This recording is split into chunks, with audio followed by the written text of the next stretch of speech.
मीराबाई का जब पालन पोषण यहाँ मेड़ता के अंदर हुआ था, दुद्धा जी जो थे भगवान कृष्ण के बहुत बड़े भक्त थे। किसके भक्त थे? तो घर में जैसा माहौल होता है वैसे बच्चे हो जाते हैं ना।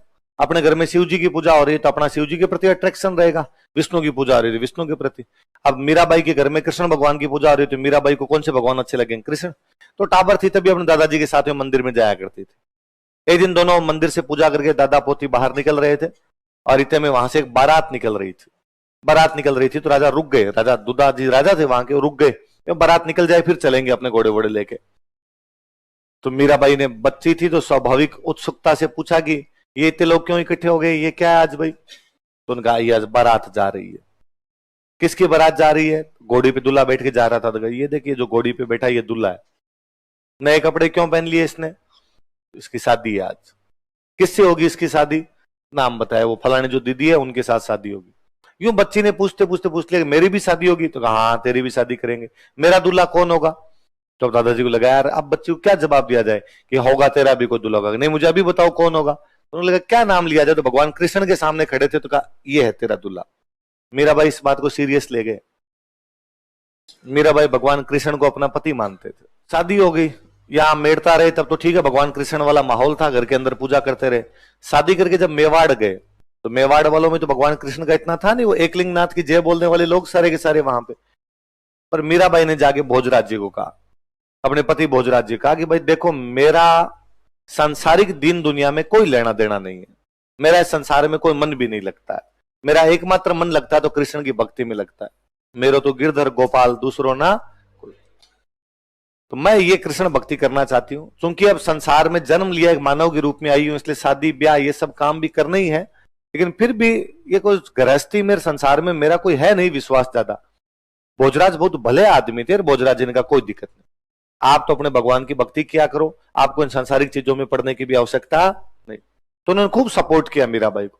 इवन कहते हैं कि भोजराज का साथ वाले दोस्तों ने यूं कहना शुरू कर दिया कि यार भोजराज तुम्हारी जो पत्नी है वो तुमसे तो कम प्यार करती है और भगवान कृष्ण से ज्यादा प्यार करती है। पत्नी अपने पति को प्यार करे पर वो तो यार भगवान कृष्ण को प्यार करती है। भोजराज जी ने दिन उसके कहा कि यार तुम ये भी तो देखो कि मेरी पत्नी से प्रेम के मामले में मेरी टक्कर डायरेक्ट भगवान कृष्ण से है। यदि मैं जीत गया तो भगवान कृष्ण को हरा जाऊंगा और हार गया तो भगवान ही तो जीते हैं। कोई आनिए बानिए से तो प्यार कर नहीं रही, डायरेक्ट भगवान कृष्ण से हो रहा है यार, अपने टक्कर उसको दे रहे हैं, इसके अंदर क्या बड़ी बात हो सकती है। तो अटूट ही प्रेम किया था उन्हें। तो राजस्थान की राधा कहते हैं, हम क्या कहते हैं? भोजराज जी की जल्दी डेथ हो जाती है 1522-23 के आसपास में भोजराज जी की डेथ हो, सांगा से पहले ही भोजराज जी की डेथ हो गई। मध्यकालीन रीति रिवाज क्या कहते हैं कि मीराबाई को सती होना चाहिए, पर सांगा बहुत भले आदमी थे, सांगा ने कहा नहीं नहीं भाई भगवान की भक्त महिला है, किस बात की सती, आप अपने पूजा अर्चना में ध्यान दो, कोई दिक्कत नहीं है हमें। तो मीराबाई सांगा के जीवन काल में अपने वैसे भगवान भक्ति में लगे रहे। सांगा जब मरे तो मेवाड़ में राजा बने रतन सिंह, रतन सिंह बनते रतन सिंह राजा बने तो वापस मीराबाई का चलता रहा, उनका अपने देवर से कोई क्लेश नहीं है। रतन सिंह के मरने के बाद उनके एक और देवर राजा बने विक्रमादित्य। कौन राजा बने? और उस टाइम में थोड़ा लफड़ा होना शुरू हुआ। उन दिनों चित्तौड़ के अंदर एक संत आए हुए थे रैदास। कौन से संत आए हुए थे? और मीराबाई रैदास जी को अपना गुरु बना लेती है। गुरु कौन थे? रैदास। तो रैदास जी पधारे हुए थे तो मीराबाई उनके सत्संग सुनने के लिए जाने लग गए। विक्रमादित्य ने इस बात पर आपत्ति की। पहले तो उसने कहा कि राज परिवार की महिला घर से बाहर नहीं जा सकती, आप घर से बाहर सरेआम सत्संग सुनने के लिए जाते हैं। दूसरा, आप विधवा है, विधवा महिलाएं से घर से बाहर नहीं जाती, आप घर से बाहर निकलती है। तीसरा, रैदास जी दलित जाति के व्यक्ति हैं, इनको आपने अपना गुरु बना रखा है और आपको ये सारे काम छोड़ने पड़ेंगे, आपको घर के अंदर बैठना पड़ेगा, आप ऐसे बाहर नहीं निकल सकते। मीराबाई ने कहा मैं ये तीनों ही चीजें करूंगी, मैं राज परिवार की महिला हूं उसके बावजूद भगवान की भक्ति करूंगी, मैं विधवा महिला हूं उसके बावजूद मैं तो ये घर छोड़ के महल छोड़ के सत्संग सुनने के लिए जाऊंगी। और रैदास जी एक संत आदमी है, मेरे को उनमें ऊंच नीच जैसा कुछ भी दिखाई नहीं देता। वह कोई व्यक्ति जो ज्ञान की बातें बताए वो गुरु है और मुझे उनको गुरु मानने में कोई भी परहेज नहीं।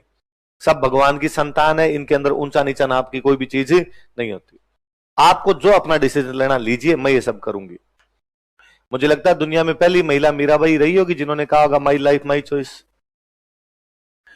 आप कभी इमेजिन कीजिए इन चीजों को कि उस महिला ने एक साथ कितने टेबू तोड़ दिए थे। एक राजकुमारी के द्वारा ऐसा किया जाना, एक रानी के द्वारा ऐसा किया जाने वाला अपने आप में अनुकरणीय था कि ये वो समय था जब कहा जाता था ये था राजा। यदि वो रानी इस प्रकार से कर रही थी तो बाकी लोगों पे भले कमोबेश 5-10% लोगों पे असर पड़े, पर असर तो पड़ता है कि वो रानी होके जब रैदास जी को अपना गुरु बना सकती है, इसका मतलब समाज में ऊंच नीच नाम की कोई चीज नहीं। उनके पति नहीं है, उसके बावजूद यदि वो सत्संग में भाग लेती है, इसका मतलब पति की मृत्यु के बाद में जीवन समाप्त नहीं होता। वो यदि राजकुमारी होके भी इस प्रकार घर से बाहर निकलती है, इसका मतलब पर्दा प्रथा जैसी कोई भी चीज भी लोगों में जागरूकता आती है अपने आप। पर वहां विक्रमादित्य और उनके देवर भाभी के बीच में वहां क्लेश होने लगता है। फिर कई कहानियां पढ़ते हो कि उनको जहर देने की कोशिश की गई, सांप से डंक मरवाने की कोशिश की गई। फाइनली उनको लगा कि यहां पार पड़ेगी नहीं, डेली डेली की लड़ाई है, तो वापस अपने पीहर आ गए। पीहर कहां पे था? मेड़ता। मेड़ता में उनके भाई राजा बने हुए थे जयमल।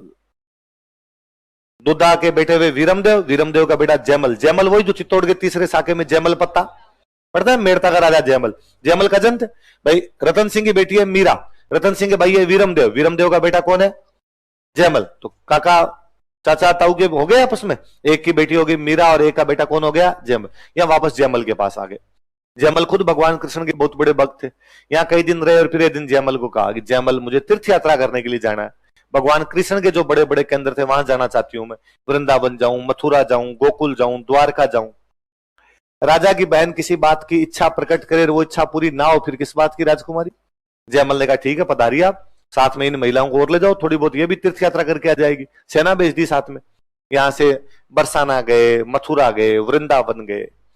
अरे जब वृंदावन गए तो यहां पर एक संत हुआ करते बहुत बड़े उस समय, रूप गोस्वामी जी महाराज। कौन थे? मीराबाई जब वहां पहुंचे मंदिर के अंदर तो कहा कि भाई रूप गोस्वामी जी महाराज को बुलाओ और पूजा करें यहां पर आगे। रूप गोस्वामी जी महाराज वहां पूजा अर्चना किया करते थे।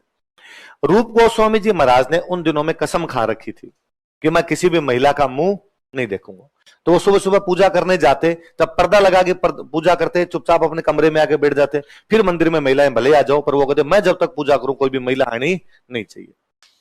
मीराबाई गए तो मीराबाई ने कहा भाई रूप गोस्वामी जी को बुला के लाओ। तो गए जाके और जाके रूप गोस्वामी जी को कहा कि भाई मीराबाई आई हुई है और आपको पूजा के लिए बुला रही है। उन्होंने वापस कहा कि भाई मीराबाई को जाके कह दो कि मैं किसी महिला का मुंह नहीं देखता, इसलिए मैं नहीं आऊंगा। मीराबाई को आगे चले चपाटों ने कहा भाई नहीं आना चाहते। उन्होंने कहा रूप गोस्वामी जी को मेवाड़ की रानी आई है और मेड़ता की राजकुमारी आगे पूजा करे चुपचाप। और किस बात का क्या करें रूप गोस्वामी जी कि मैं महिला का मुंह नहीं देखता? तो उनको जाके और कहो कि मीराबाई ये मानती है कि दुनिया में मर्द है कि भगवान कृष्ण, बाकी सब लेडीज है। मीराबाई को और किसी में पुरुष नजर आता ही नहीं है, इसलिए रूप गोस्वामी जी मीराबाई के सामने आप भी महिला ही हो और चुपचाप आ जाओ यहाँ पे। उन्होंने जाके बाद में कहा कि उसका मानना है कि तुम तो खुद ही महिला ही हो और आगे पूजा कर लो। रूप गोस्वामी जी महाराज ने आगे दंडवत प्रणाम किया था कि किसी की नजरों में यही साबित हो जाए कि केवल भगवान कृष्ण ही है सब कुछ, बाकी में मुझे और कुछ दिखाई नहीं देता है, इससे बड़ी भक्ति तो और क्या होगी। बाद में मथुरा वृंदावन घूमते घूमते चले गए द्वारिका। द्वारिका जाने के बाद में अपने जो साथ वाले थे उनको कहा तुम तो मेड़ता जाओ, मैं थोड़े दिन यहाँ द्वारिका रहूंगी, बाद में आ जाऊंगी। वहां द्वारिका में रहने लग गए। कई दिन जब हो गए तो जब मीराबाई नहीं आए, उस साल मेड़ता में बहुत भयंकर अकाल पड़ा। 1533-34 के आसपास की बातें, मेड़ता में भयंकर वाला अकाल पड़ गया। अकाल पड़ गया तो जयमल पंडित जी के पास गए किसी, और जयमल ने पंडित जी को जाकर कि पंडित जी अकाल पड़ गया, क्या कारण है, कोई तरीका तो बताओ, बरसात हो, लोगों की खेती नहीं होगी, किसान भूखे मर जाएंगे। पंडित जी ने जयमल को कहा कि जयमल जिस जगह को छोड़ के मीराबाई चली जाए वहां भगवान राजी कैसे होंगे? तो मीरा को वापस बुलाओ, भगवान वैसे ही राजी हो जाएंगे, बरसात वैसे ही हो जाएगी। जयमल को भी याद आया कि यार बहन को गए हुए कई दिन हो गए, वापस बुलाना चाहिए। 5 पंडित जी भेजे कि जाओ द्वारिका से मीराबाई को वापस बुला कर लाओ। वो जिद करेंगे मैं नहीं चलूंगी, पर मुझे नहीं पता कैसे न कैसे करके उनको वापस लेके आना है। पंडित जी गए, उन्होंने मीराबाई को जाकर कहा भाई मीरा वापस पधारो, जयमल आपको वापस मेड़ता बुला रहे हैं। उन्होंने कहा कि नहीं, अब अंतिम समय नजदीक, अब ज्यादा जीऊंगी नहीं मैं, और मैं अब चाहती हूं कि भगवान कृष्ण के चरणों में मर जाऊं। तो आप वापस जाओ और आप वापस जाके जयमल को दो कि मीरा नहीं आ रही। उन्होंने कहा कि बिना आपको लिए वापस गए जयमल हमें नहीं टिकने देगा, इसलिए या तो आप चलो वरना हम तो खुद ही भूख हड़ताल पे बैठे हैं, आप मरोगे आपसे पहले हम मरेंगे। मीराबाई को लगा कि पंडित जी भूख हड़ताल पे बैठे मर गए तो ब्रह्म हत्या का पाप और लगेगा फालतू, ब्राह्मण मरने का पाप तो डायरेक्ट ही नरक में भेज देगा, क्या किया जाए। तो मीराबाई ने उन पंडित जी से कहा कि पंडित जी रुको तो एक बार, जब आप इस जिद पे आगे भूख हड़ताल की तो मैं चलने के लिए तैयार हूं, मैं एक बार भगवान कृष्ण के हाथ जोड़ के आती हूँ, फिर आपके साथ चल लूंगी। ऐसा कहा जाता है कि उन्होंने शायद जाके यही हाथ जोड़े थे कि सांवरिया मैं जाना चाहती नहीं, जाऊंगी नहीं तो पंडित जी यहाँ भूख हड़ताल करके मर जाएंगे, अब तू कोई रास्ता निकालता है तो निकाल ले। ऐसा माना जाता है कि भगवान कृष्ण की मूर्ति में मीराबाई मिल गई थी, भगवान कृष्ण ने अपनी मूर्ति में खींच लिया था कि मीराबाई की मृत्यु उस मूर्ति में विलीन होने से हुई थी।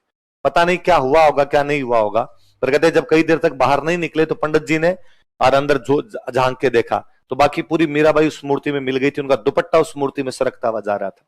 तो द्वारिका के रणछोड़ मंदिर में, कौन सा मंदिर है वो, भगवान कृष्ण की मूर्ति में कौन समा गई थी?